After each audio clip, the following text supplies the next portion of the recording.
I'm starting to think of this podcast as a summer session with your goaltending coach or a midweek workout with your regular team. We're learning, we're adapting, we're improving. It's InGoal Radio. Welcome to the podcast. I'm Darren Millard, along with co-founders Kevin Woodley and David Hutchison. Today, we're going to chat with the Calgary Flames goaltending coach, Jordan Sigalet. This is episode 5, and we will go over what goalie coaches do, what's their game day routine, and video is not just for goaltenders. And something I'm really looking forward to is why a goalie coach would hit his starting goaltender in the head at the end of the morning skate. We've got the inside look in a sit-down interview with Kevin Woodley and Jordan Sigalet. Here is David Hutchison and Kevin Woodley, the co-founders of InGoal magazine. Hello, and welcome to episode 5. We've reached a new milestone in this podcast. What do you guys think? And what milestone is that? Episode 5. You know how many podcasts start and never reach like the third episode? This is really significant. The milestone's next week when think we're going to need 2 hands to count them on. Yeah, okay. But I'm just telling you, this is a really big thing. I don't think that you guys are embracing what a significant step that we've taken in this podcast. That's a big step. I thought the big step was going to be influencing the attire of backup goaltenders all over the world. Like, to me, that was like Darren Millard's suggestion has been embraced in professional hockey, and we're going to start an actual movement.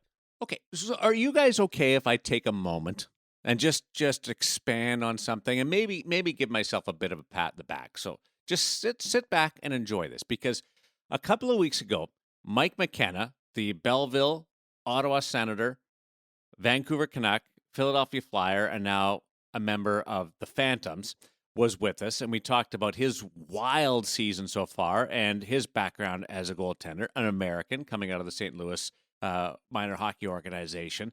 And he was an incredible source of just an inspirational speech about keeping it real.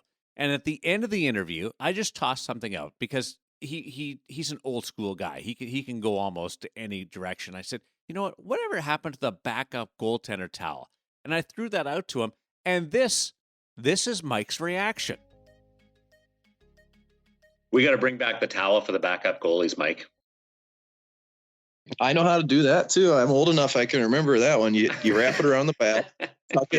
You tuck it in on the front, under the front part of your jersey. And you know what? Next game, guys, you keep an eye on that bench. I would love to see that.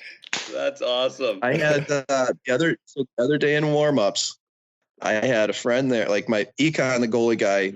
I'm actually really fortunate in Philly, right? So I can go see him whenever I want. It's made my stay there kind of normal feeling because I have a friend there. But I also had another old goalie named Nick Petraglia who works for Miami, Ohio, was there. And Trags was just giving it to me. And like Trags knows everybody too, right? We all trained together back in the day. And Trags is like, man, you got to throw a skate save, and like, you got to just warm up a skate save out there. And so I'm warming up the skate save at the red line. And then Wayne Simmons crosses the middle at one point during warmups. And I'm like, my eyes just got huge, and I'm going, this is it. It's right. It's perfect. I can do it. And full on skate save.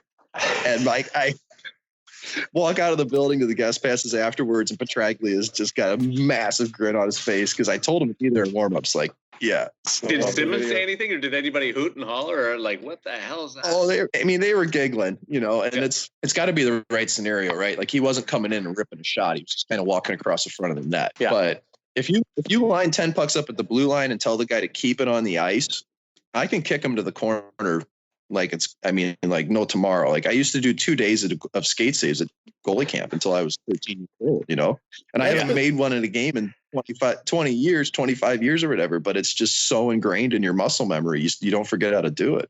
The guy running goalie camps in St. Louis was a guy named Lindsay Middlebrook, who was, if you look him up, they called him the China Wall. He played, 20 games in the NHL in the early 80s. And that's what you did. You stood up, you made skate saves. Yeah, unreal. Watching Bernie Perron do those and being able to make that and time it with the game on the line just is still one of the most fascinating things about sports. Oh yeah. I mean, nowadays it'd be a massively inefficient save. Guys just shoot the puck way too. They just shoot way too hard. But back then, it was all read and react, right? When you were standing vertical, you could do that. And I mean, when they line pucks up and shoot them at me, guys start laughing when I make toe up kick saves, and it's just what we grew up doing, and I can still do it. And that's just how I play the game, right? Like, you've got to be alive, especially it's kind of played back into my favor with how quick the game's gotten in the last couple of years. Let me just caution everybody, though. Mike knows what he's doing because he was taught the skate save as a young goaltender. We don't really encourage any kids today to try and go make a skate save. You'll probably wreck your ankle or you'll break your foot, one of the two, tear a ligament in your ankle trying to make a skate save. It's an art, and that's cool. I love how Mike just took that and ran with it. Gives you an idea of what's going on below the surface here. But Woodley, this whole backup goalie towel, I mean, it created a bit of a movement. One, that Mike did it and had the orange towel, but we had some great responses from all over the goaltending union.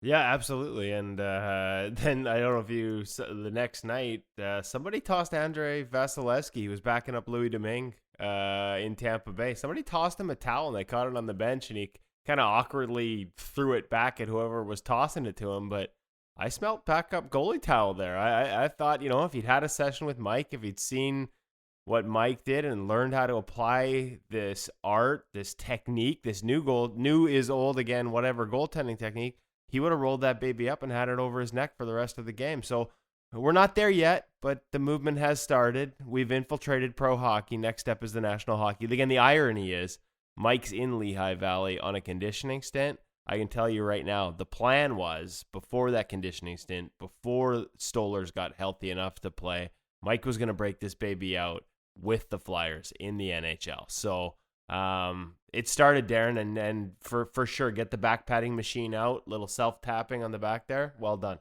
Yeah. Hey, and if folks haven't seen it, and you're just listening to this podcast for the first time, go check out the InGoal social, because we've got that clip and we've got a photo of Mike wearing the backup towel just the other night. Okay, where do they find the InGoal social? InGoal Media on Twitter would be the first place. Thank you. InGoal Mag on Instagram.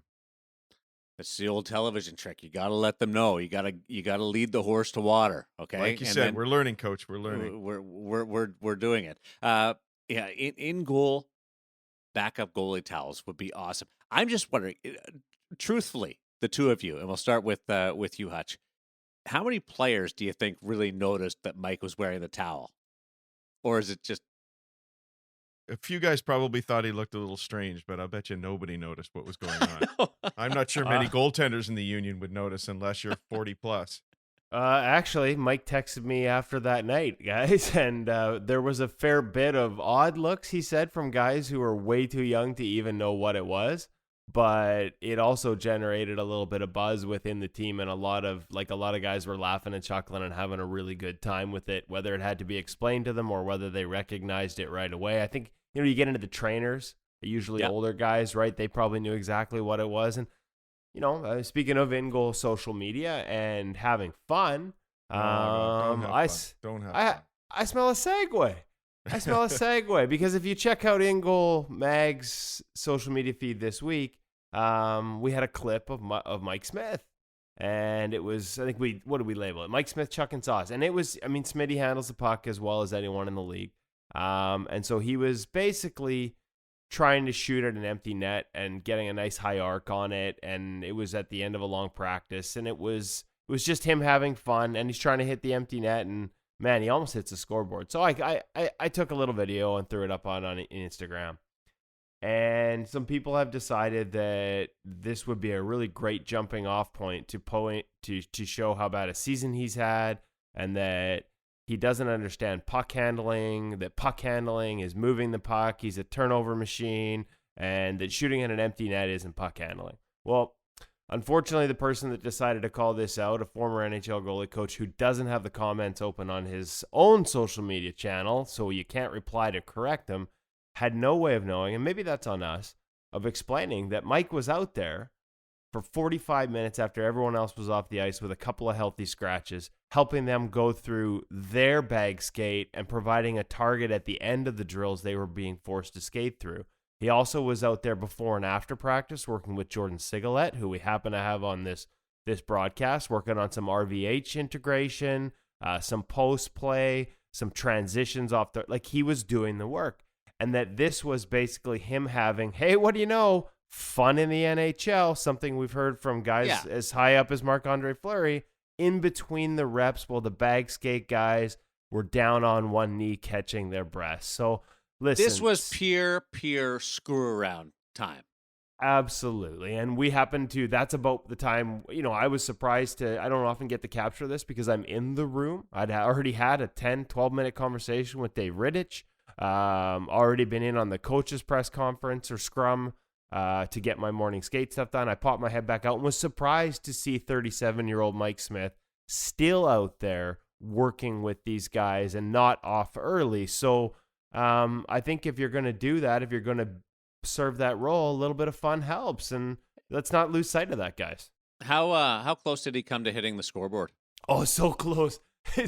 And honestly, like his ability to the power he gets behind that when he drops the knee and rifles it, and the accuracy. Unfortunately, I caught like the last 2 reps that didn't hit the net, and he hit it as often as he missed. It's something to behold. And it was really interesting because then I filmed his warm up as well. And that's where he's making a lot of short, quick passes. He's working on handling the puck, much like you'd see a Patrick Kane in terms of back and forth. And the other thing, too, is, and I'm going to have to get the numbers from Siggy. I'll put them on social media so others can comment. But the comment in this post... Don't hurt yourself with that axe that you're swinging around. Hey, listen, this was a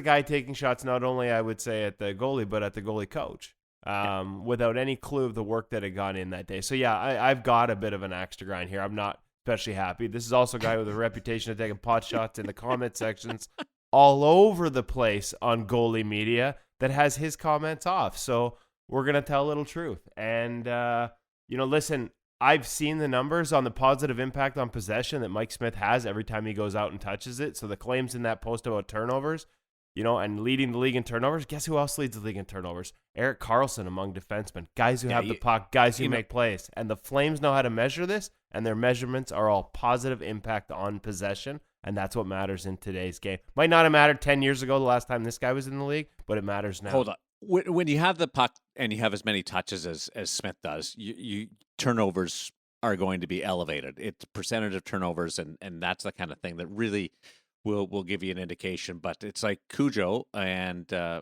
Roberto Luongo. You play long enough, you're going to have a lot of losses. Hey, Hutch, guys are pulling the goalie more and more often and earlier. Why aren't we seeing more guys go for the empty net or more empty net goals?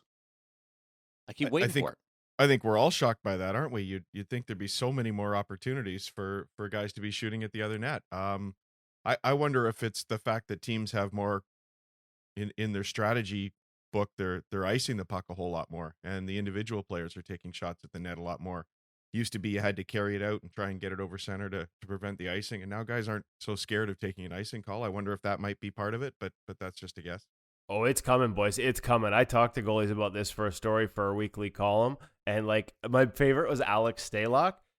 These guys see the early pulls with teams pulling goalies when they're down by 2, pulling with 3-4 minutes, and the eyes, they are wide.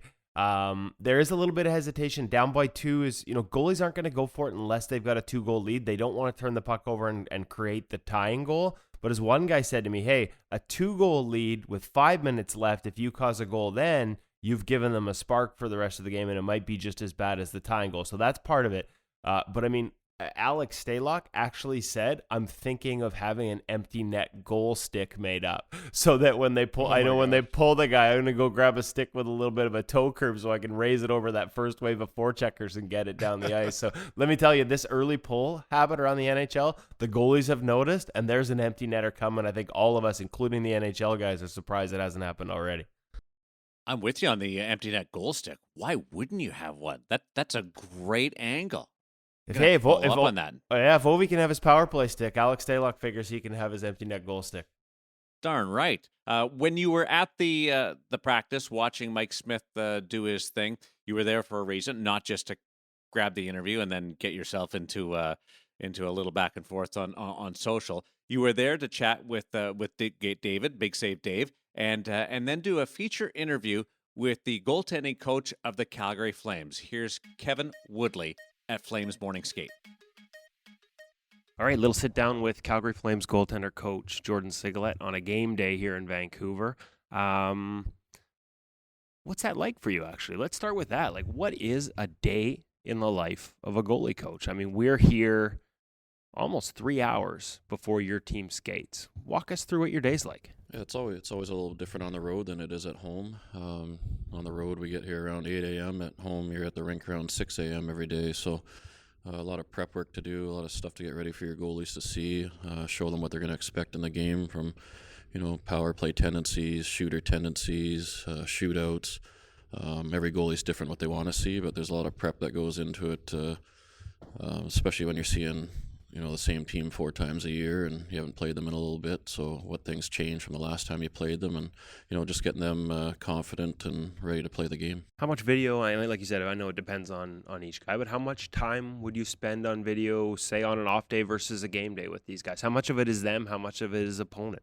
A lot of it's opponent, obviously, preparing for both the opposition goalies, breaking down their strengths and weaknesses and presenting that to the players before the game, running a video loop before the game so they can watch it as they're getting dressed. Some guys pay attention to it more than others, and a lot of guys are really interested in the shootout portion of course. So then the rest of it's, getting your goalie ready, what they're going to see, and then post-game, breaking down their game, what they did well, where they need to improve, and then working on those areas of their game, throughout the practice week. So, is that like 10 minutes, 15 minutes, an hour? Like, how much time do you spend going over video with the guy, or is it all depend on which guy and what his preference is? Yeah, it depends on which guy, and, some guys like to watch it on their own and then watch it with you, or other guys just want to, watch it right after the game just to put it behind them and put it to bed. So every guy's different. A lot of time goes into the opposition goalie. I'd say that takes almost 3 hours to do by the time you watch all their goals and saves and, go back and filter through it and, pick out the main points. So it's a lot of work that goes into it, but I take pride in it, and I think it's something that helps our team. Now, you talked about goalies, different goalies wanting different things from you in terms of video. Is that the same with players? I've talked to players over the year, and some guys want to know everything on shootouts, power, like tendencies, and some guys, I think it goes in one ear and out the other. Yeah, totally. Some guys don't want to overthink it, and for certain guys, if they have a certain move and I think it's going to work against a goalie, I'll go up to him and ask him if he wants to see it, and usually they're receptive to it. Otherwise, it's always playing for them to see. I've had goalies that want to see opposition shootouts against them. Some guys don't want to see it at all just because, again, you're overthinking. If a guy has a certain move and you're expecting it and comes down and does something else, and then he's pointing the finger at you, he doesn't want to see it, so they'd rather go in there with a fresh mind. That's a fine balance between anticipation and just in the moment. I guess there are some goalies that don't want to be thinking, look for this move, and then it goes another way. That might be the worst. Oh, yeah, totally. And it happens. And, you don't want them overthinking. The guys see enough highlights throughout the year that they know guys' tendencies and shootouts anyways, so you don't want to put another thought in their head. What about game day skate? How much of it is getting your guy ready, then watching the other guy later, going out early? How much of that changes? And what's the best way to get a goal? I know it's all depends on the guy, but what's the best way to get a goalie ready to play? Like, what's the ideal warm-up? For me, it's just consistency and a routine. Every guy has their own routine, and if they have it, they're comfortable, and it creates some consistency for them on a daily basis, which creates confidence. And I'm sure everyone's read about David Riddick about taking us 2 shots to the head every pregame skate, and that's something we've had to do every day. If we don't skate on a game day, if it's an early game, I have to give them to him the day before, so you always got to remember to get him the 2 shots in the head. And for me, it's just feeling the puck, tracking the puck, but sticking to their routine so they have something they're confident with and consistent with. Do most of them come in with that routine pre-built, or do you look to alter it if you see things over time that might not be consistent in their routine? Do you try and get them to that point where it's the same every day? Yeah, for sure. I think it's important. Even with the video prep, I think just having that consistent schedule just so they have that routine. Routine's huge. You know how superstitious goalies are, so getting them what they want on a consistent basis makes a big difference. For most of them, is there static shooting involved where they're just sort of stationary and taking shots? Like we've sort of seen that dating back to the Patrick Waz days. Glove, glove, glove, blocker, blocker, blocker. Is that typically a part of most guys' routine? And how do you, is it important to have the right shooter too? Well, I am the shooter in this situation. They always want me to do it, so I'm going to have arms like Pete Sampras by the time this coaching career is over. But they get comfortable with you because you got the timing right and the accuracy, and you're not ripping it to score. So they get comfortable with me in there doing it. So I've done it, for pretty much all my goalies. There's a couple of goalies that like having a player do it in the past couple of years, but both Smitty and Ritter always want me to do the shooting. So I think it's a goalie thing. I was going to say it's a goalie coach thing too. Stefan Waite had shoulder surgery from all the shooting, and I remember that was one of the hardest things for him while he was recovering, was finding the right shooters to make sure they were putting, not going part down on guys in warm up.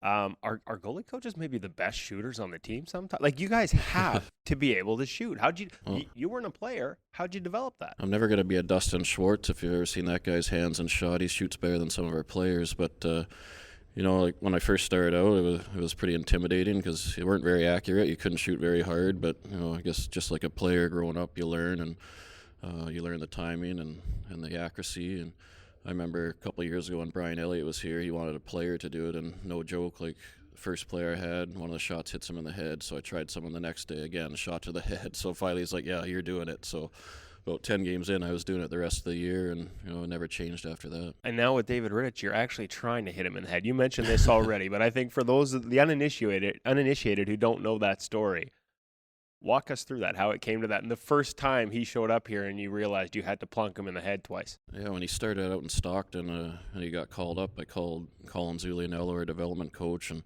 just said, "What's his routine?" Just trying to get on the same page. He gave me all the things he likes to do, and he's like, "Oh, one more thing." He's like, "At the end of practice, he's going to want you to take 2 shots to the head." And I was kind of like, "What?" So he's like, "Oh, just do it." So he goes over the sideboards after morning skate and, crouches down, and you take as many pucks as you want, but he's not getting off the ice till you get 2 in the head. And he jokes now that I've been working on it because it usually only takes me 2 times to get him now, the odd time 3, but he gets mad if I don't get 2 in a row on him. So I guess you're trusting the mask at this point, and you're not going Dustin Schwartz on this thing. You're not going bar down as hard as you can go. Like, how do you find that balance? Because that's not easy. No, he's your starting goalie. Hit me in the head twice. I think he likes it the harder it is too. Okay. So, but a little bit of pressure on you there to get him 2 in a row in the head. But if I miss him, he'll say nope, and then every time I get him, yep. So when you got him in the head or not. Usually you can hear it. Now, we've seen the idea of the quote-unquote, I hate to use the word, but the old stereotype of the crazy goalie has kind of disappeared. David Rittich fit that mold a little bit? When I hear that story, I'm like, okay, that's old school goalie. Yeah, he's definitely out there a little bit, but it's more just the character of who he is. He's a very loose guy and loves his teammates, loves to joke around with them and chirp, and but it's just one of those things that's part of his routine, and he's got little superstitions. He's a guy that if you didn't get the 2 shots in the head, I don't think it's going to affect him, but he just, when things are going good, he wants the same thing. So how do you, and that's another balance point for guys. We actually had an article recently that I wrote for Unmasked talking to guys who have tried to get away from pregame routines that were exhausting them. Mm-hmm. And we see kids nowadays, we contribute to it, I guess, at InGoal. We always show the latest ideas, right? Juggling balls off walls, dynamic stretches for the body, visualization for the mind. At what point, is that the key for you when you're assessing that as a goalie coach? Is he in control of the routine, or is it superstition? Like, where do you, when you watch those things, do you try and help them find that line? Yeah, you definitely have to be in control of your routine, but it also has to be a routine you can do no matter where you are, no matter what rink you're in, and something that it's not going to affect you, if it's an off day and you don't have a morning skate. So it's definitely something that makes a big difference. You have to be able to do it everywhere, and it can't be exhausting, and if it's something you can't do, you can't let it affect you in the game. Now, you still do some camps in the summer as well. What's the difference or similarities between working with a pro and working with kids?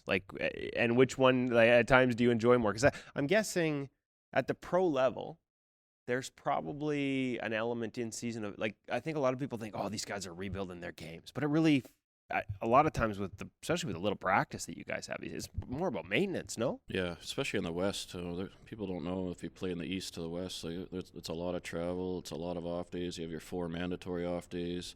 now you got these mandated breaks and all-star breaks, so there's little practice time. And if you have a guy that's playing majority of the games, sometimes it's more rest than work. And doing camps, it's really enjoyable to work with the younger kids. You see a lot of progress, day in and day out. It's really rewarding. Again, at this level, it's more fine-tuning, little adjustments, maintenance. If you're trying to make big, huge adjustments in season, especially with a starter or even a 1-2 combo, and it could affect them in a negative way, and then that's coming back on you. You get them overthinking too much mid-season, you're in trouble. So it's fine-tuning, and it's bouncing stuff off each other and working together and going over video to make those changes, and usually they're just small changes. What about with the kids? Like, what do you see in the next generation? We keep hearing about how goaltending's never been better, and it always seems like the next generation. I remember when I first started this in like 2003, sort of covering it at this level, you'd have NHL guys that still didn't know proper leg recovery. And you go and you see 12-year-olds that knew how to do it better. And the NHL guys would, they were joking, but serious, like, hey, the 12-year-olds are doing it better than me now. What do you see in the future? And not just positives, but maybe are there some negatives out there in terms of, do you see overcoaching? Or, what advice would you give to a parent about how to sort of set their kid up for success? I still think you see kids, starting too young. You see kids that are out there at some of these camps that can't even skate yet, and they've got the full equipment on, and they're just frustrated out there. So I still think it's important to, be a forward for a couple of years or get some good skating lessons before you even, put on the goalie gears. They start too young, they get frustrated, they don't like it, and it's not easy for the kid. But sometimes it's the parents pushing, and they think I can put as much money as I want into my kid. He's going to be an NHL goalie, but it doesn't work that way. The kid's got to want it. He's got to have some drive. You see parents pushing their kids a little bit too hard and think as long as I put in the money, he'll be successful or she'll be successful. So I think it's being patient with them and letting them decide on the position when they're ready. But the skating's such a huge aspect of the game, especially in that position. So I think it's not rushing them to put the gear on. Is there a way, beyond just playing forward for the skating, is there a way to sort of, or a drill you for kids, one or two, to sort of emphasize that, to sort of, even if they are in the full goalie gear and maybe even is a little premature, how do you get them to be good skaters?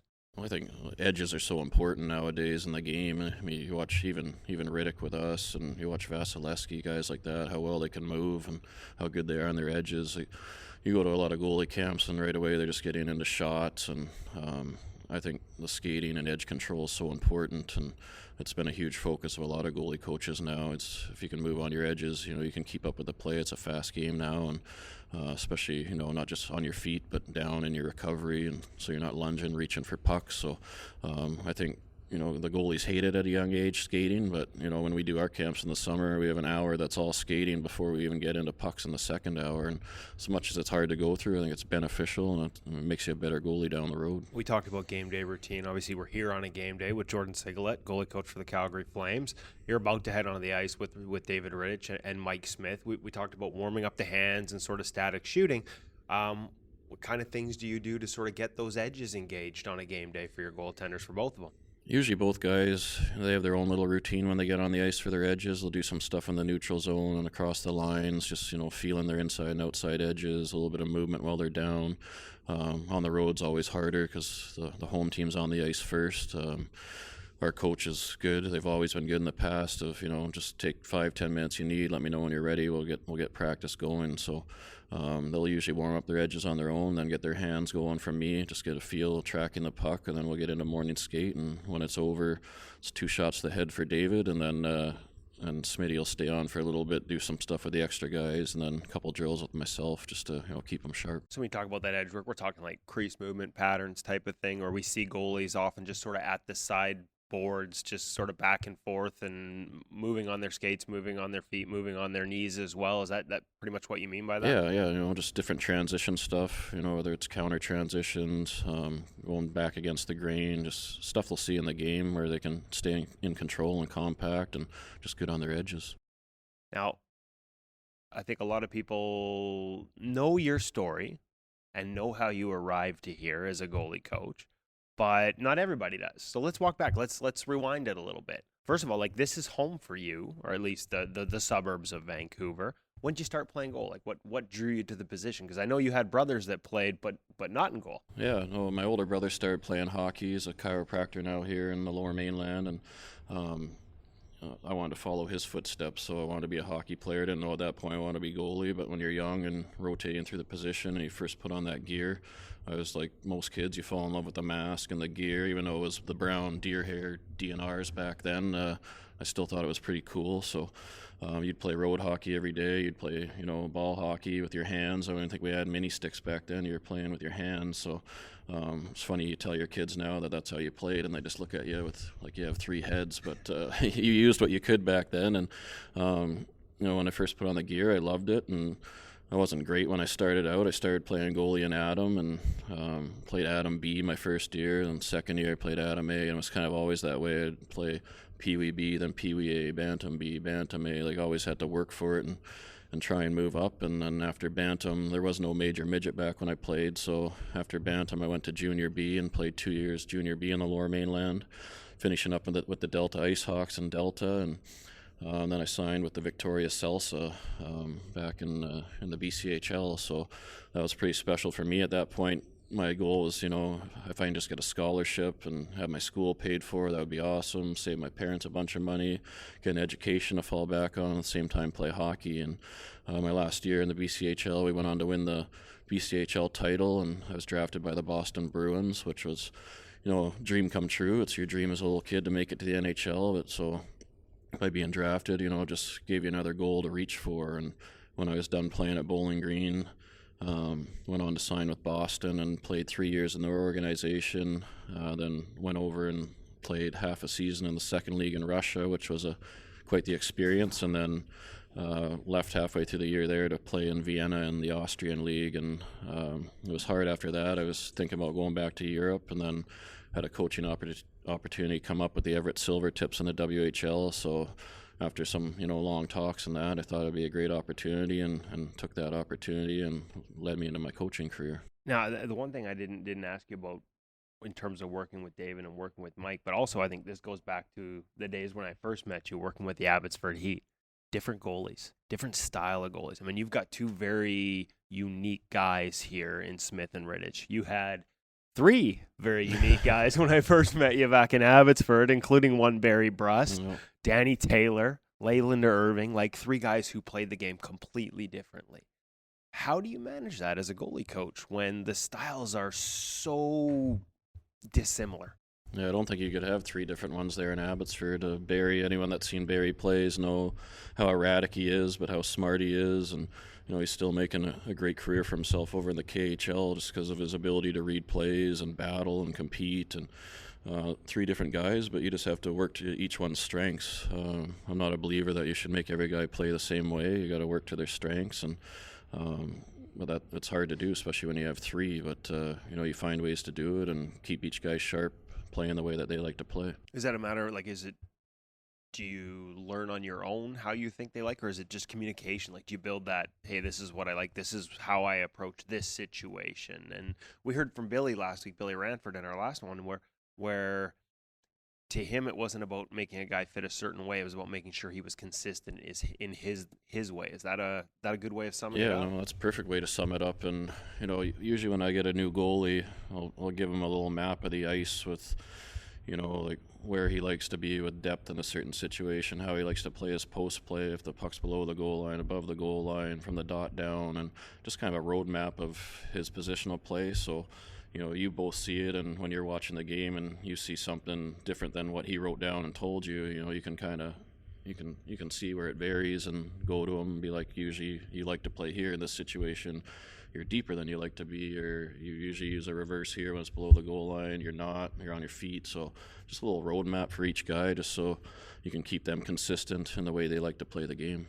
You just touched on reverse. I wasn't going to get into specifics, but it's such a hot topic. And it seems to be something that, I think in our first episode, Luongo talked about it. Like, everybody likes to pick apart when it fails, but all the times it works for me where another situation might not. Like, what do you see, especially maybe from kids? I think at the NHL level, that's mostly true, but do you see kids falling in love with it too early? What's your key to post play? And I guess it varies like everything else from guy to guy. I think you could rip apart anything. Like you could rip apart a guy playing an overlap in certain situations where he gets beat to the far side of the net or beat on a wraparound. You could pick on a VH if it's still going over his shoulder or through his 5-hole. Like nothing's ever going to be perfect. It's just knowing when to use each situation and not abusing it, not getting into it too early. I think you see young kids get into a reverse way too early, but they're watching guys on TV do it. But I think it depends on your size and where the player is, what his shot hand is, and it's such a fast game. When you slow it down, everything looks easy. But sometimes you got to tip the cap to the player too. Those goalies are getting beat on pretty good shots where it's going to go in no matter what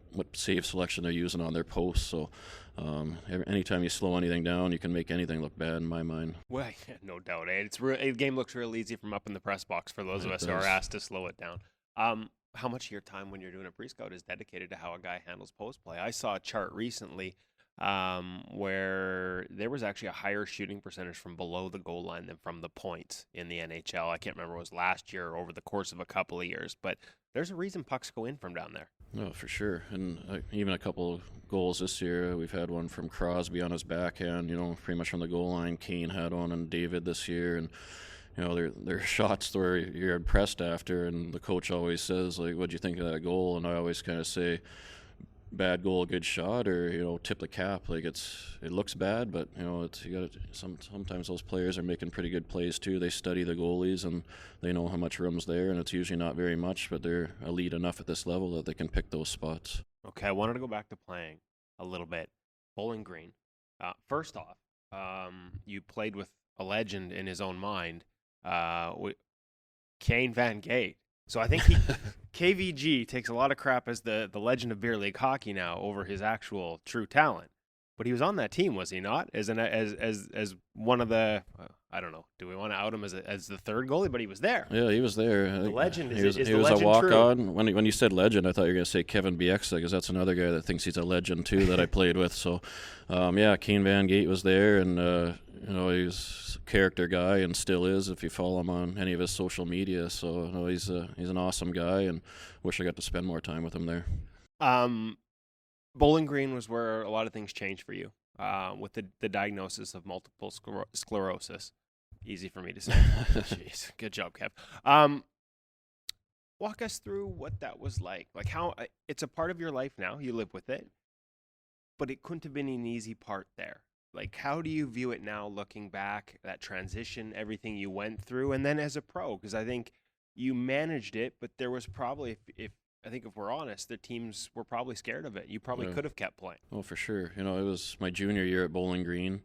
I was only 23 at the time and just finished playing 2 games on the weekend against Northern Michigan. And, you normally play Friday, Saturday night in college, so played Friday. You're always tired. You go back, go to bed, played Saturday, and then went home, got some rest, went to bed, wake up the next morning, completely hardly any feeling from the waist down, mostly on one side of my body. And I just thought I did something to my back in the game or my neck, pinched a nerve or tweaked a disc. And so went to bed that night, started to walk to school the next morning on Monday, and the numbness and feeling was going out of my neck and my face, like completely numb, like visit to the dentist gone wrong, it felt like. So I called my mom, like she used to be a nurse, and she sounded worried, said go to the hospital. So went there, saw our team doctor who worked at the Wood County Hospital in Bowling Green, and he seemed concerned too, so he just wanted to do some tests just to get to the bottom of it. And so we did some blood work and MRI, and I remember waiting in the hospital room thinking he was just going to come in and say, you're fine, it's a disc or it's a pinched nerve. And he came in and said, Jordan, things don't look good. And I was speechless. He said, it looks like multiple sclerosis. And I had no idea what it was or the effects of it or what it was going to do to me. And the most important thing to me at that time was obviously family and hockey career. So the questions were, am I going to be able to play with this? And the disease is very different with everybody, that they didn't know what it was going to do short-term, long-term, if I'd be able to play. So a couple doctors said I probably wouldn't be able to play just because of the heat and fatigue and exertion through the game. So hearing that I wouldn't be able to play, I think, was what inspired me and fired me up to prove people wrong and just prove to myself I could play with it. And I missed a little bit of time, but came back and finished the season.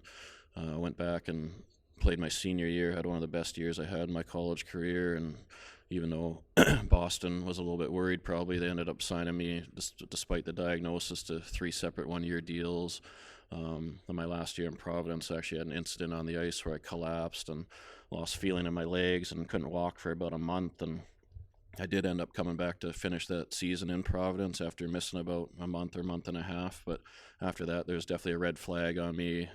Teams are a little bit worried about my health, but was fortunate enough to continue in that second league in Russia and Vienna for that last year. But after that year, I just thought, it's better for my health just to step away, because the physical exertion and the mental and pressure and stress was hard on the disease and myself and my body. So that's when I decided to step away and get into coaching, which has been an awesome transition. Well, I was going to say, but like stress, and fatigue, and the work. I mean, like I said, we're here at 8:00 in the morning on a game day. You're probably not going to get home till 11 or at least, and there's more work to do after that. And it's pretty much nonstop throughout the day. How have you managed it through the stress level of being an NHL goalie coach? Because this ain't an easy job. No, it's honestly just as stressful as when you played, but you don't have the physical exertion in there. You have some tough travel and late nights and early mornings and long flights and tough trips, but it's an honor to be in the league as a goalie coach.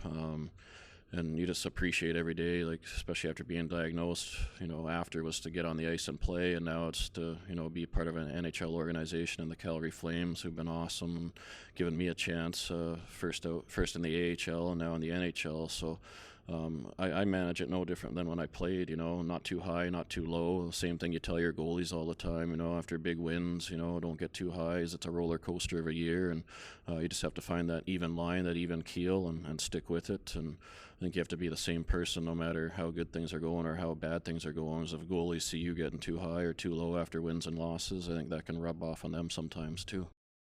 You mentioned the senior year at Bowling Green, like you said, your best year, and that meant a lot to come back and do what you did. And I think it gained a lot of attention as well for yourself, and you've become an advocate and done, evenings to raise funds for MS.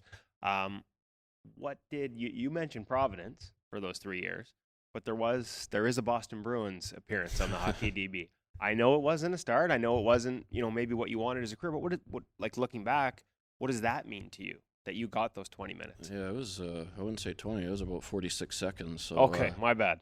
I'll round it up to 20 minutes if we can, but no, it was incredible. I remember skating in Providence my first year, and practice had ended, and Scott Gordon, who's now in Philadelphia, came up to me and he said, Jordan, you had such a good practice today, you're getting called up to Boston. And I thought he was joking, but one of the goalies had tweaked something up there. And back then, it was my first year as they were Tim Thomas. If the rules were different, it probably would have been Timmy Thomas going up at that point, but there was waiver rules back then where, because of the amount of money Thomas made, he would have had to clear waivers going up, and they didn't want to lose him. So I didn't have that bite into my contract, so I was the guy to go up, and it was awesome. I remember one game backing up, Lemieux was still playing, so it was Lemieux and Crosby on the other side, and another game I was backing up was against Tampa, and Sean Burke was the backup goalie, and he's skating around in warm-ups with no helmet on, no bucket, just skating around, and I start to stretch at center, and he stretches next to me and just starts talking to me, like, how you doing, kid? And I still have a picture of that and showed it to Berkey a couple of years ago when he was in Arizona. So it was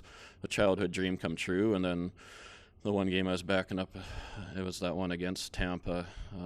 Raycroft got hurt with just under a minute to go, and you're sitting on the bench freezing cold at that point, not thinking you're going in. So he skates hunched over the bench, and the heart rate starts to go a little bit, and next thing you know, you're hopping over, and it might have been under a minute, but you played in an NHL game, and no one can take that away from you. So it was a pretty cool experience.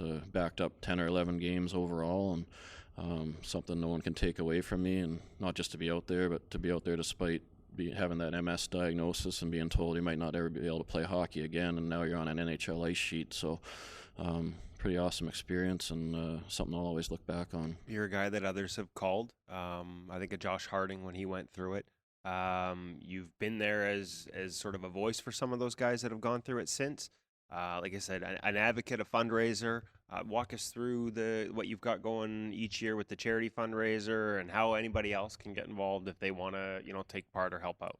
Yeah, right away I wanted to turn something bad into something good. So it was, how can I use my hockey or coaching to, raise awareness for the disease. So right away we started to do a fundraiser in the Vancouver area called Shutout MS, and we try to do it every year. It's tough to do fundraisers every year because you're asking the same people for donations and support every year. So it turned into a second year thing, and now a little bit, every few years now. We did one with the Flames a couple years ago too, putting MS on ice with TJ Brody because his wife was recently diagnosed as well. So, once you're diagnosed, there's so many connections of either someone that has someone they know that has MS or, intertwined somehow. So anytime we can do something, we do, and, just try and raise as much money for the awareness and the research to hopefully find a cure one day. And the MS Society is always very supportive and a great way to, make donations and for research. And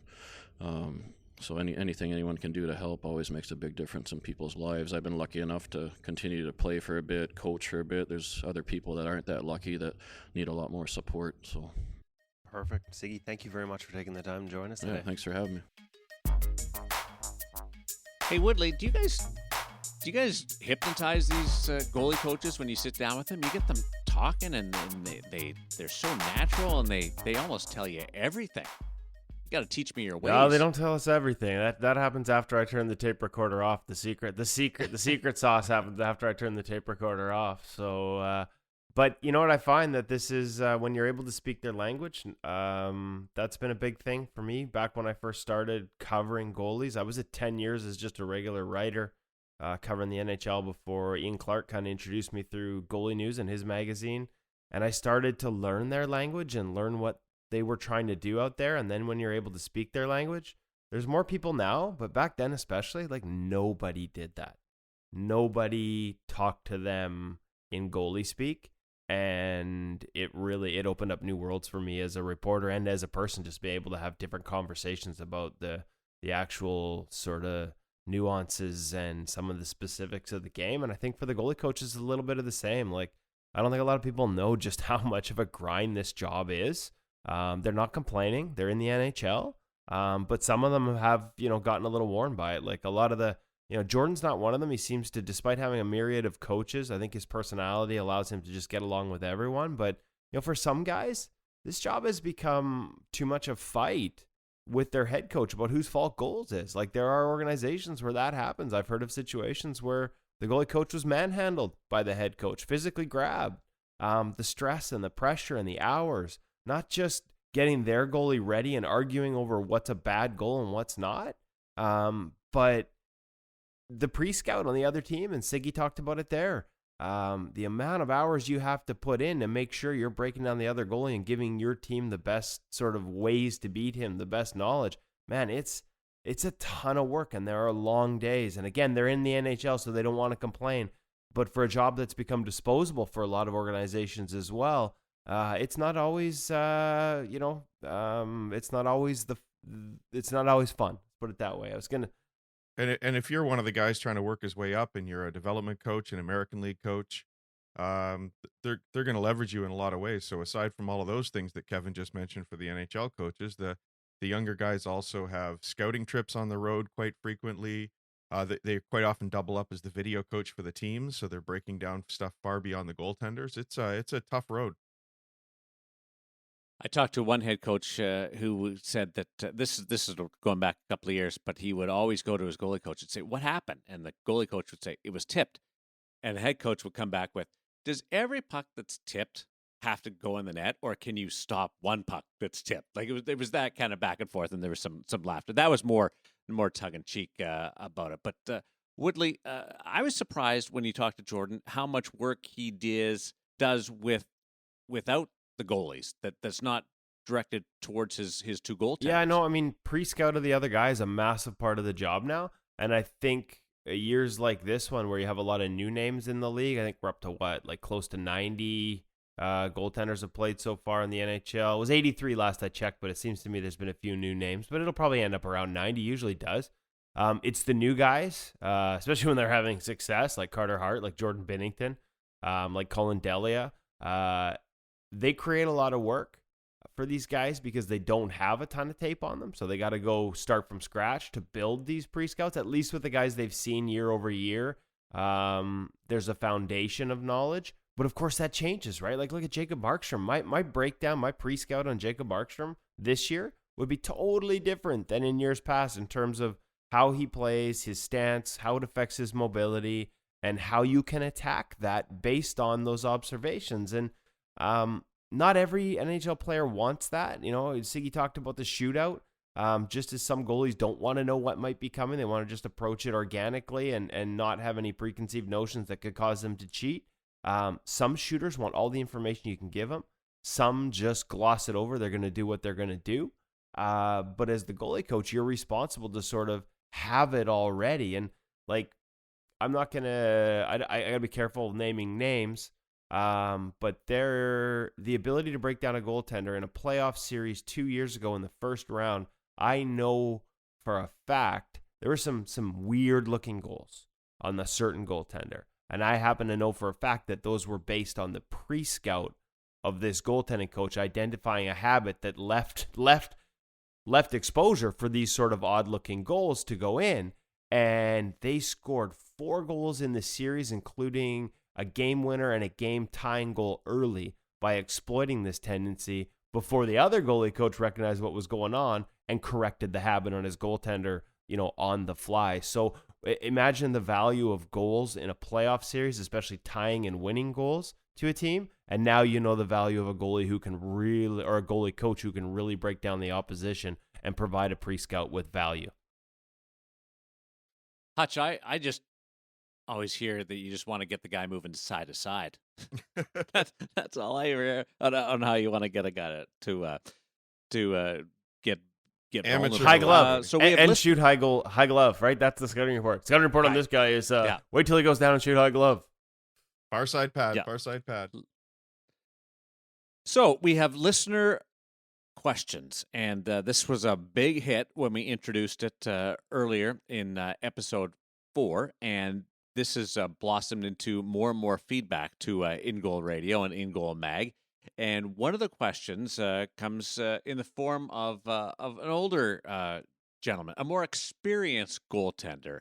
And Hutch, why don't you take that away, because you were able to lean on somebody with some pretty good experience. Yeah, so Paul from Montreal is only about a year younger than me, and he's trying to build his game a little bit, and we know how tough that is as a beer leaguer because we're certainly not going to any practices. So had a good question about movement and how he can incorporate some more modern movements, and it was actually a pretty amusing question. I won't read the whole thing. But I took it to a professional coach. Andy Chiodo is the goaltending development coach for the Pittsburgh Penguins, and he's been a longtime friend of InGoal. We get out on the ice every year together, and I took it to him, said, what can a pro coach offer for a beer leaguer?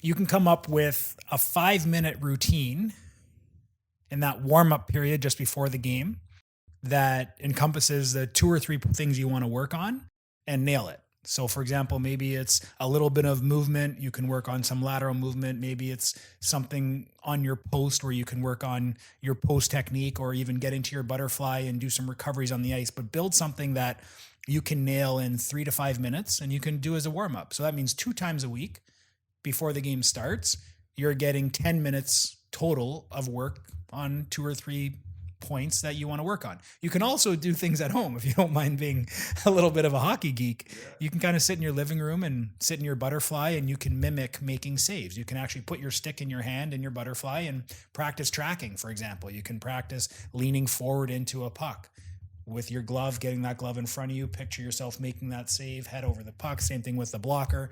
Absorb a couple in your body and watch hockey. Watch a ton of hockey. Watch video. I think that's... I would even add the puck's down at the other end and nothing's going on. You've got time to burn while they're making a face-off. But yeah, let's face it, us beer leaguers, we're in it for the long haul. This year means nothing. 5 years means nothing. I was the world's worst puck handler 20 years ago. Now I'm just bad. I decided I was going to handle every puck I could possibly handle because I 20 years from now, I'd be a pretty decent puck handler. And now I kind of do. So you're also playing the long game, Paul. That's a good point. I mean, hey, it's not the end of the world if you win or lose. If you take a couple of seconds and you do some movement while the play's at the other end, you might look, guys might say, what is he doing? But there's nobody in the why rink. not? There's It's nobody in the great. rink. And like you said, I love it. a couple times a week, 5 minutes, that equals 10 minutes. Play that out over 5 years, and you've got a lot of practice in. There you go. Yeah. Thanks, Andy, for answering the question. Hachi, you bet.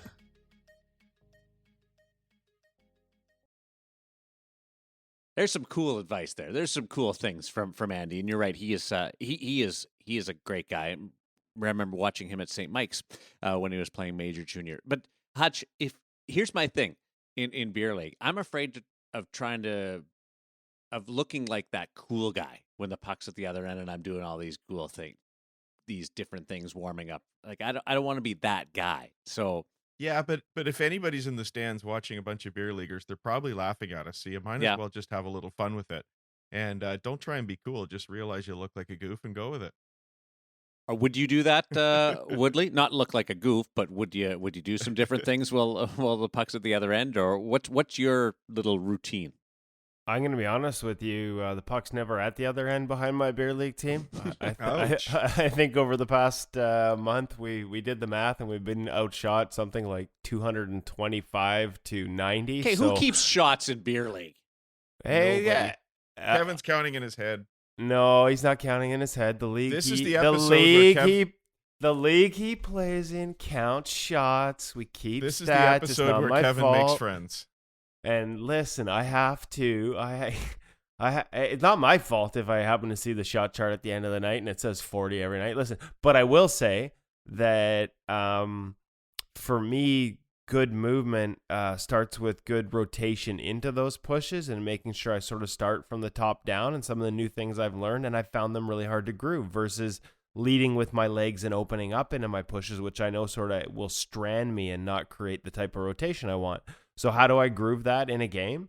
As Andy suggested, I do it beforehand. Like, you see the goalies go out there and do, and Siggy talked about this too, crease movement patterns, just skating around a little bit. Like, what's the point of standing in beer league in your crease and having your teammates plunk you in the head for 5 minutes? Because let's be honest, and the guy I'm talking about knows who it is. So, like, why am I going to sit in the net and let these guys just shoot at my head or try and go bar down?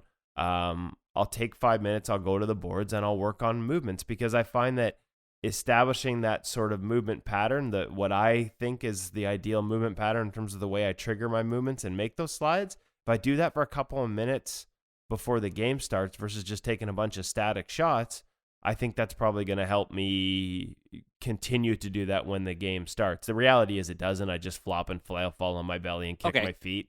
So you would rather not take any shots and just do movements and get into a rhythm and get your body warmed up that way? I gotta be honest. I want both, but if I had to pick between the two, I'd be tempted to pick the movement. Okay, for sure. You're not getting a whole lot of movement standing in most beer league warmups. Yeah, and we're the guys who need that body warm more than anybody else. I think there's really good advice in what he said, frankly, for kids as well. Have a routine that you execute before a game. Parents can talk about this, coaches can talk about this, because 2 minutes of work before a game added up over the season, added up over a couple of years, that's a whole lot of work you're getting in, and you can make a difference. The weird part is nobody wants to breakaways or 2-on-1s or anything in the warm-up in ours, and then the first thing you usually get in men's league is a breakaway or a 2-on-0, and then all you've done is take static shots. Mark Fitzpatrick never used to take shots in warm-up, and what would happen was he would let the first shot in, and his coach would say, "Can you not just take one shot in warm-up, get that out of the way, and go down that path?" You know, Hutch, we're going to call this one the revenge episode, because Kevin Woodley is on fire going after people, which concerned me because we had him go into a National Hockey League dressing room to ask a listener a question. And this is a question from Alyssa in Mississauga, who wanted to know, what should the goalie's checklist be? The final thoughts before a face-off in their own zone. And Kevin Woodley, Kevin, be nice, went into the San Jose Sharks dressing room, InGoal Radio, in the dressing room, talking to Aaron Dell. So I check kind of, as a centerman on his forehand towards the net. So if he can go forward, is he coming at me? is his hand over or under? It look like he's going to win it back or forward. I check what hand the wingers are, because a lot of times they'll go to the wall and have a guy on his offside come around the top. And then if there's a one-timer with the defenseman, kind of the few things that and then obviously, if you're playing against top guys too, you recognize that, like last game for me, I always make sure McDavid is there or not too, just so I know where he's at. One of the advantages of listening to this podcast is that we will take you inside NHL dressing rooms. Woodley, if you don't know the answer, and I can't believe that you wouldn't know something, you will find out, and you will find somebody who does know the answer, right? Yeah, whether it's a goalie coach for the first question or an NHL goalie, if you've got questions, make sure you send them to us. Hutch, what's that email address again? Podcast@InGoalMag.com. Yeah, send us the questions. You never know who's going to answer them. I will take it in the room. And you're right. There are going to be times where we think we know the answer. But come on. Like, if we have the ability to take your question into the room and get the answer straight from a guy who plays in the show, we're going to do that. It's a lot more fun, isn't it? Yeah, it is. And they tend to, frankly, have better answers than me. I want you to start going around the room and asking non-goalies questions about goaltending and see what kind of answers you get. It's funny because sometimes, those are the best answers. You learn a little bit about the perceptions, but also if a guy's willing, like a guy like James Neal, I love talking to James Neal about goaltenders, about what he reads off of them, about how they try and score on them. You can actually have some, you know what? We might just have to do a collaboration. I'll just pick a couple questions, go around all the locker rooms over the course of a couple months, and then we'll just run the answers. Hey, all you goalies who think you know what shooters are looking for, here's what they're actually looking for. And what's that email address again, Hutch? That email address is podcast@ingoalmag.com. We need we need Surrey reading that. We need the professional Surrey voice. Yeah, absolutely. I don't know why I think that's funny, but throwing a Hutch for the email address is I great. feel like the producer in the radio booth who gets to come in for one sentence every now and then. Well, listen, it's as grumpy as I am this morning without coffee, and as much as I've just gone scorched earth on a lot of people this morning, including my beer league team, I also was not bright enough without said coffee to remember the email address. So that's the truth. Who's the guy that hits you in the head in warm up? He hasn't done it this year, so he's gonna be really choked that that I mentioned this. But his name is Trevor Pomeroy. He's a transit cop, and all I know is thank God I don't take transit, because he would just bust me for fun. He got me on our first playoff game 2 years ago. Head was ringing through the whole first period of an elimination game because he got me in warm-ups. And I have a personal policy. If you come even close to buzzing the tower, the warm-up's over and I'm on the bench until the whistle blows. You know what? And this is a topic we're going to have to get into another day, boys, because I've had some really great conversations around the NHL. And concussions are a serious issue.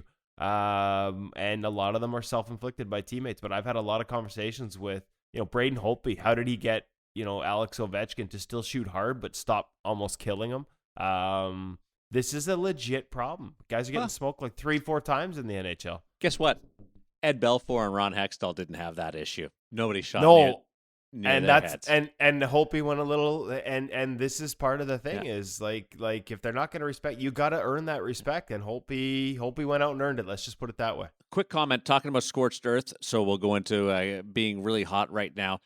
Carter Hart has turned around Philadelphia season, and then you have a couple of guys that have really come out of nowhere. Louis Dominguez had his challenges, and he's set a franchise record with the Tampa Bay Lightning for consecutive wins by a goaltender, and Jordan Binnington with the St. Louis Blues has been promoted to the National Hockey League. So just sticking with it, and a quick comment, guys. So start with you, Hutch, just on adversity.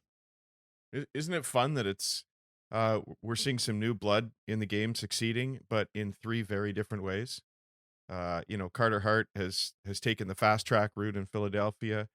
We've got Jordan Binnington, who's been working away for years in the minors to earn this shot, and now making every bit of it.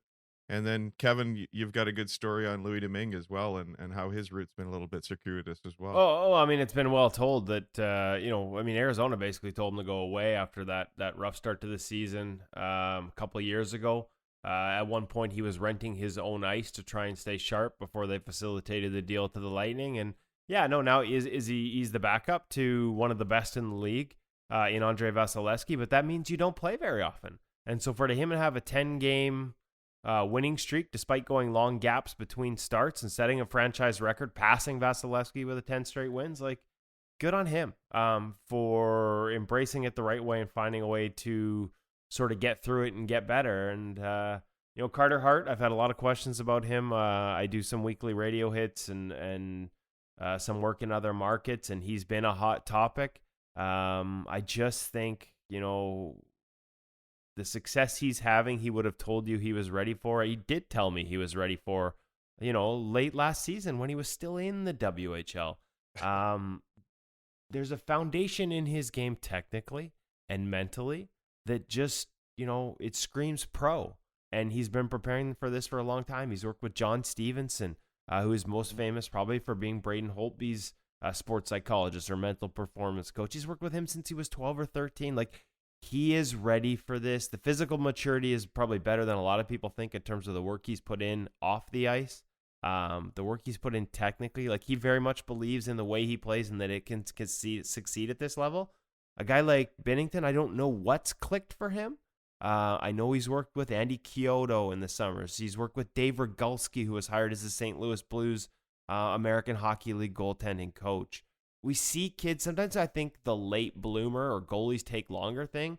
Sometimes it's just that different goalies find different voices or different techniques at different stages of their career that makes things click, that pulls it all together, that gives them that foundation.